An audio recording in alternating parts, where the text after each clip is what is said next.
কত ভালো হতো যদি তুমি মানুষ হতে। এই মুগির কোনো অস্তিত্ব না থাকতো, আমরা দুজন বিবাহিত হতাম, এমনই একটা সংসার থাকতো, এমন করেই জীবন কাটতো।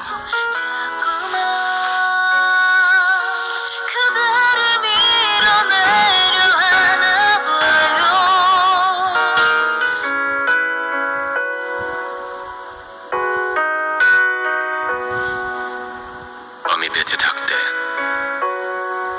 তোমার কোনো ক্ষতি হতে দেব না। এই যুদ্ধের শেষে যদি তুমি বেঁচে থাকো, তাতেই আমার চলবে।